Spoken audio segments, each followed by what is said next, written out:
అందరికీ నమస్కారం. ఉగాది రోజు ఇలా చేస్తే మీ ఇంట్లో సంతోషం, సంపద, అదృష్టం వస్తాయని మీకు తెలుసా? అటువంటి కొత్త సంవత్సరం రోజు మనం చేయవలసిన ముఖ్యమైన పనులు ఏంటి? ఆ పనులు ఏడాది మొత్తం మీద ఎటువంటి ప్రభావాన్ని చూపిస్తాయి? సంవత్సరం మొత్తం లక్ష్మీప్రదంగా ఉండాలంటే ఏ ఏ పనులు చేయాలి? ఇటువంటి విషయాలన్నీ ఈ వీడియో ద్వారా మనం తెలుసుకుందాం. దానికంటే ముందుగా ఒక్కసారి నా ఛానల్కి లైక్ చేయండి. మీరిచ్చే చిన్న లైక్ నా ఛానల్ని ఎంతగానో ముందుకు తీసుకెళ్తుంది. అలాగే ఫస్ట్ టైం నా ఛానల్ చూస్తున్నట్టయితే సబ్స్క్రైబ్ చేసుకోండి. మరిన్ని మంచి వీడియోలు మీ ముందుకు వస్తాయి. ఉగాది రోజు ఉదయాన్నే చేయవలసిన పని బ్రహ్మ ముహూర్తంలో నిద్ర లేవడం. బ్రహ్మ ముహూర్తంలో లెగిస్తే మనసు ప్రశాంతంగా ఉంటుంది.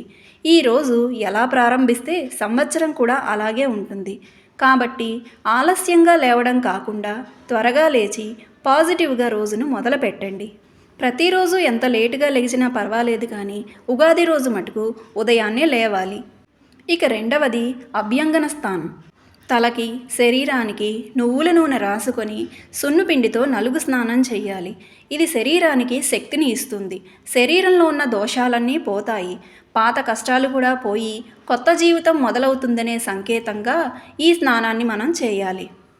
ఈరోజు నువ్వుల నూనెతో స్నానం చేయటం వలన సకల శని దోషాలు పోయి అద్భుతమైన యోగం కలుగుతుందని పురోహితులు చెప్తున్నారు. మూడవది ముఖ్యమైనది ఇంటి శుభ్రత, అలంకరణ.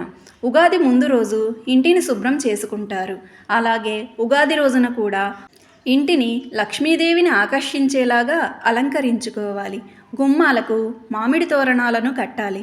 ఇంటి ముందు అందమైన ముగ్గులు వేయాలి.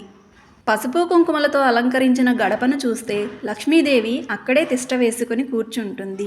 లక్ష్మీదేవిని ఆహ్వానించడానికి, అమ్మవారిని స్థిరంగా ఉంచుకోవడానికి ఇది అద్భుతమైన సమయం. ఇక నాలుగవది అతి ముఖ్యమైనది ఉగాది పచ్చడిని తినడం. ఉగాది పచ్చడిని తప్పనిసరిగా తినాలి. ఉగాది పచ్చడిని తినకుండా సంవత్సరాన్ని ప్రారంభించడం అంత మంచిది కాదు.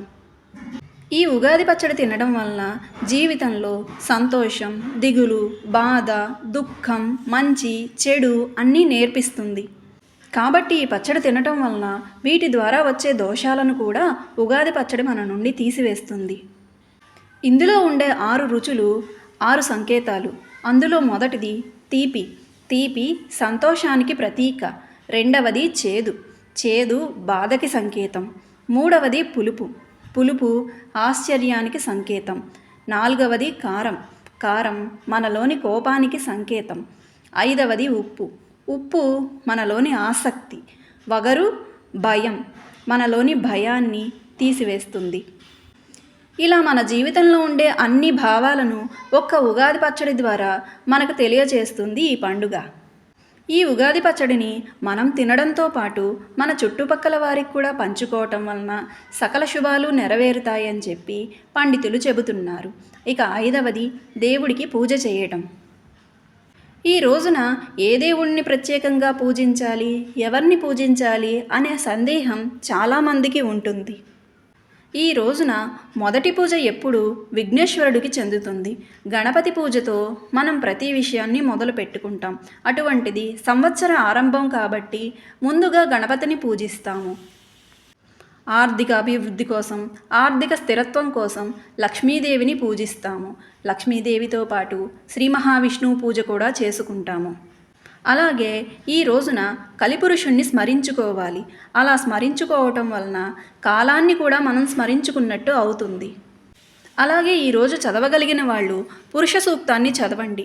పురుష సూక్తం చదవడం రాని వాళ్ళు కనీసం విష్ణు సహస్రనామాన్నైనా పఠించాలి. ఇలా చదువుతూ దేవుని దగ్గర దీపారాధన చేసి ధూపదీప నైవేద్యాలను పెట్టి దేవుని ఆశీర్వాదంతో సంవత్సరం అంతా సాఫీగా సాగాలని ఆ దేవుని ఆశస్సులను తీసుకోవాలి. ఇక ఆరవది అతి ముఖ్యమైనది పంచాంగ శ్రవణం. ఉగాది రోజున పంచాంగం వినడం చాలా ముఖ్యమైన సాంప్రదాయం. పూర్వపు రోజుల్లో ఉగాది రోజున సాయంత్రం పండితుల ద్వారా పంచాంగ శ్రవణం చేయించుకొని వారి వారి జాతకాలు ఎలా ఉన్నాయో చూసుకునేవారు. ఇప్పుడు దినఫలాలు, వారఫలాలు, మాసఫలాలు అంటూ సమయం సందర్భం లేకుండా ముందుగానే అందరూ తెలుసుకోవడానికి చూస్తున్నారు. ఏడాదికి ఒకసారి వచ్చే ఈ ఉగాది రోజున మాత్రమే పంచాంగంలో సంవత్సర ఫలితాలను చూసుకోవాలి. అలా చూసుకోవడం వలన గ్రహస్థితులు అనుకూలంగా ఉంటాయి. ఇప్పుడు మనకు అందుబాటులో పంచాంగ శ్రవణం ఉండడం లేదు కాబట్టి మనకు దొరికిన దగ్గర పంచాంగాన్ని తెచ్చుకొని ఇంట్లో పెద్దల ద్వారా మనం పంచాంగ శ్రవణం చేయించుకోవడం ఉత్తమం. ఇక 7వది పెద్దల ఆశీర్వాదం. పంచాంగ శ్రవణం పూర్తయిన తర్వాత పెద్దల ఆశీర్వాదం తీసుకోవటం, పెద్దలకు నమస్కారం చేసి ఆశీర్వాదం తీసుకోవటం చాలా మంచిది. వారి ఆశీస్సులు ఎప్పుడూ మనకు రక్షణగా ఉంటాయి. పెద్దలు, తల్లిదండ్రుల ఆశీస్సుల కన్నా మనకి ముఖ్యమైనవి మరొకటి ఉండవు, మనల్ని కాపాడేవి ఉండవు. ఇక 8వది కొత్త బట్టలను ధరించడం. సంక్రాంతి తర్వాత అతిపెద్ద పండుగ మనకి ఉగాది పండుగ.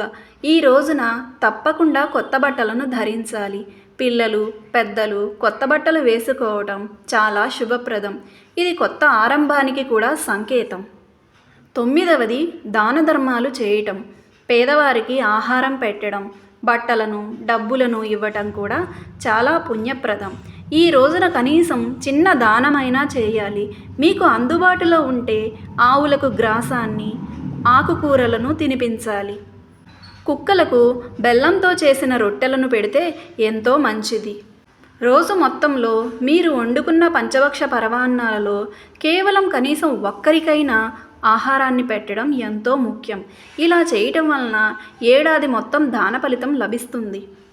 ఈరోజు మీరు చేసే దానం వలన లక్ష్మీ కటాక్షం కూడా కలుగుతుంది. ఇక 10వది కుటుంబంతో పండుగ భోజనం.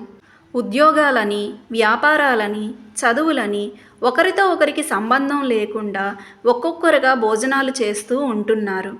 కానీ ఈ ఉగాది రోజు మాత్రం కుటుంబం అంతా కలిసి సంతోషంగా చేసుకున్న పిండి వంటలతో షడ్రసోపేతంగా భోజనాన్ని చేయటం ద్వారా గృహలక్ష్మి సంతోషిస్తుంది. ఇలా కుటుంబంతో ఆనందంగా గడిపితే సంవత్సరం అంతా కూడా ఆనందంగా ఉంటుంది. ఈరోజు దూరంగా ఉండవలసిన విషయాలు: గొడవలకి, నెగిటివ్ ఆలోచనలకి, కోపానికి దూరంగా ఉండాలి. ఇంట్లో ఎట్టు పరిస్థితిలోనూ ఎవరూ కన్నీరు పెట్టకుండా ఉండాలి. ముఖ్యంగా ఆడవారు. ఇంటి ఇల్లాలు, పిల్లలు ఎంత సంతోషంగా ఉంటే ఆ ఇంటి యజమానికి అంతగా కలిసి వస్తుంది. ఈరోజు మీరు చేసే ఏ పనులైనా మీకు సంతోషాన్ని, ఆనందాన్ని ఇవ్వాలి. కోపాన్ని, బాధని, నెగిటివిటీని ఇచ్చే ప్రతి విషయాన్ని దూరంగా పెట్టాలి. ఈ రోజున పుణ్యక్షేత్ర సందర్శనం చేయటం కూడా ఎంతో ముఖ్యం. మీకు అందుబాటులో ఉండే ఏ వైష్ణవాలయానికైనా వెళ్ళి విష్ణుమూర్తి దర్శనం చేయటం ద్వారా లక్ష్మీదేవి అనుగ్రహం కలుగుతుంది. అలాగే ఈరోజు ఇంటిలో 2 పూటల దీపారాధన చేయాలి. ఈ రోజంతా దీపం వెలుగుతూ ఉన్నా కూడా ఇంటికి ఎంతో శుభప్రదం. ఇప్పుడు మనం నేర్చుకున్న ఈ 10 విషయాల్లోనూ ప్రతి ఒక్కటి ముఖ్యమైనదే. ఏ విషయాన్ని స్కిప్ చేయకుండా తప్పకుండా ఆచరించండి. ఈ ఉగాది రోజున ఈ పనులన్నిటినీ చేస్తే మీ జీవితంలో శుభాలు తప్పకుండా వస్తాయి. ఈ వీడియో నచ్చితే మీరు లైక్ చేయండి, షేర్ చేయండి. ఇంకా ఇలాంటి భక్తి వీడియోల కోసం మా ఛానల్ని సబ్స్క్రైబ్ చేసుకోండి. నా ఛానల్ని సబ్స్క్రైబ్ చేసుకోవడం వలన మరిన్ని మంచి వీడియోలను మీకు అందించగలుగుతాను. మీకు మరియు మీ కుటుంబ సభ్యుల అందరికీ ఉగాది శుభాకాంక్షలు.